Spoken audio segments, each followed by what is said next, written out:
Direct గా movie story అంటే తెలుసుకుందాం. కొత్త లోక చాప్టర్ 1 చంద్ర గిరిజన యువతి కళ్యాణ్ కట్టు నీలి చంద్రగా మారి బెంగళూరులో అవయ వ్యాపారం నడిపే మాఫియాను ఎదుర్కొనే కథ ఇది. ఆమె ఒక లక్ష్యంతో బెంగళూరుకు వెళ్లి సన్నీను కలుస్తుంది. అంతలోనే ఇన్స్పెక్టర్ సచియప్ప టీం మరోవైపు మాఫియా ఆమెను టార్గెట్ చేస్తారు. ఈ క్రమంలోనే చంద్రను మాఫియా కిడ్నాప్ చేసి బలవంతంగా మత్తు ఇంజెక్షన్ ఇస్తుంది. చేతన్ మరో యుద్ధ వీరుల ఎంట్రీలు కథను మలుపు తిప్పుతాయి. Soubin Shire special appearance thrill ని జోడిస్తుంది.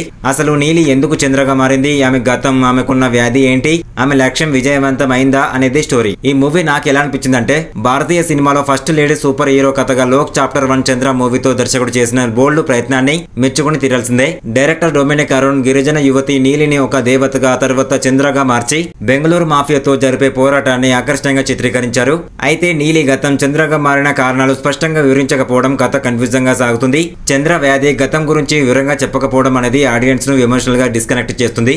అయితే వేఫరర్ సినిమాటిక్ యూనివర్స్ లో ఇదే మొదటి సినిమా. అప్కమింగ్ సినిమాల్లో మేకర్స్ ఆ క్లారిటీ ఇస్తారని ప్రేక్షకుడు సరిపెట్టుకోక తప్పదు. ఇక అక్కడక్కడ కొన్ని సీన్స్ సాగదీసిన ఫీలింగ్ కలుగుతుంది. ఇక మూవీ ప్లస్ పాయింట్స్ విషయానికి వస్తే యాక్టింగ్, విజువల్స్, యాక్షన్, మ్యూజిక్, నిర్మాణ విలువలు, గెస్ట్ ఎంట్రీలు బాగుంటాయి. మైనస్ పాయింట్స్ విషయానికి వస్తే సాగదీత సన్నివేశాలు, ఎమోషనల్ కనెక్టివిటీ మిస్ అవ్వడం, కన్ఫ్యూజింగ్ స్క్రీన్ ప్లే. ఓవరాల్ గా మూవీని యొక్క ముక్కలో చెప్పాలి అంటే కొత్త లోక చాప్టర్ 1 చంద్ర ఒక పవర్ఫుల్ మహిళ సూపర్ హీరో కథ ఇది. ఈ వీకెండ్ ఫ్యామిలీతో థియేటర్ లో ఈ మూవీని చూసి చిల్లవచ్చు. ఓకే, రివ్యూ కనుక మీకు నచ్చినట్లయితే కామెంట్ చేయండి. నచ్చితే లైక్ చేయండి, షేర్ చేయండి, సబ్స్క్రైబ్ చేసుకోండి. కొత్తగా వచ్చిన వాళ్ళైతే ప్లీజ్ ఒక లైక్ చేసి సబ్స్క్రైబ్ చేసుకోండి. Thank you.